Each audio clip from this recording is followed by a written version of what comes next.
पुढची महत्त्वाची बातमी आपण पाहूयात। माणिकराव कोकाटे कृषी क्षेत्रातील कुणाल कामरा असल्याची टीका खासदार संजय राऊतांनी केली आहे।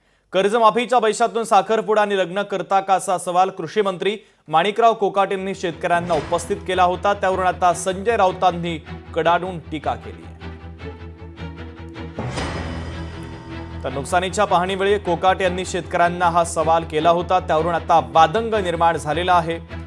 नुकसानग्रस्त भागाची पाहणी करण्यासाठी कोकाटे गेले आणि त्यांनी हा वाद ओढावून घेतलेला आहे। कर्जमाफीच्या पैशातून साखरपुडा आणि लग्न करता का असं त्यांनी शेतकऱ्यांना विचारलं। त्यानंतर मात्र त्यांच्या याच मुद्द्यावरून वाद निर्माण झालेला आहे। क्रॉपला पैसे, शेततळ्याला पैसे, सगळ्याला पैसे, भांडवली गुंतवणूक कोण करतं? सरकार। शेतकरी करतं का?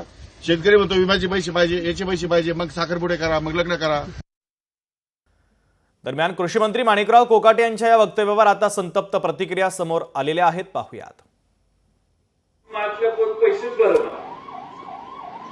पैसे भरत नाही म्हटल्यावर आमच्या अजितराव दादांनी सगळ्यांना सांगितलं। माणिकराव कोकाटे म्हणजे मला वाटतं कृषी क्षेत्रातले कुणाल कामरा झालेले आहे।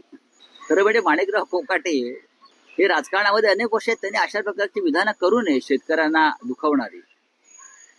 का करतायत ते अशी विधानं? अजित पवारांनी, प्रफुल्ल पटेल, माणिकराव कोकाटे अशा लोकांना जर लगाम नाही घातला तर त्यांचं काही खरं नाही।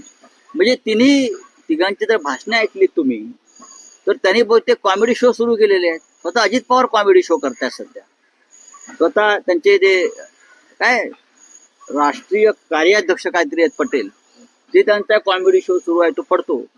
आणि राज्याचे कृषी मंत्री रोज शेतकऱ्यांची टिंगल करतायत, किल्ली उडवतायत। राज्याचे कृषी मंत्री यांनी ज्या पद्धतीनं आज शेतकऱ्याच्या संबंधामध्ये उद्गार काढले ते मला वाटतं योग्य आहे असं मला वाटत नाही। परंतु त्याच्या मागचा बोलण्याचा हेतू यदा कदाचित वेगळा असू शकतो।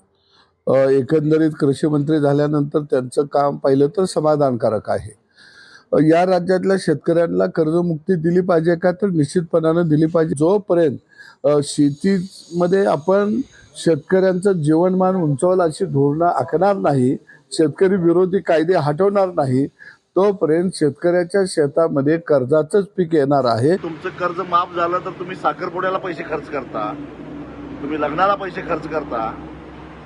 त्यांना एवढी अक्कल पाहिजे की शेतकऱ्याचं कर्ज सरकार भरणार आहे, ते बँकेत भरणार आहे, शेतकऱ्याच्या हातात येणार नाही। मुळामध्ये कृषी मंत्र्यांनी एकदा त्यांच्याच मंत्रालयाच्या अखत्यारीत असणाऱ्या कृषी विद्यापीठांची शेती तोट्यात का आहे याचा अभ्यास करावा, शेती महामंडळाची शेती तोट्यात का आहे याचा अभ्यास करावा आणि मग शेतकऱ्याचं अर्थशास्त्र समजून घ्यावं। कर्जमाफीची रक्कम शेतकरी लग्न समारंभावर उधळतात अशा प्रकारचं कृषी मंत्र्यांचं विधान हे संतापजनक आहेच। मात्र त्याचबरोबर महाराष्ट्राचे शेतकरी शेती कशा प्रकारे करतायत आणि त्यांच्या पुढे काय समस्या आहे याची जाण कृषी मंत्र्याला नाही हे सिद्ध करणारं सुद्धा हे विधान आहे। किसान सभेच्या वतीनं कृषी मंत्र्यांच्या या विधानाचा मी तीव्र शब्दामध्ये निषेध करतो।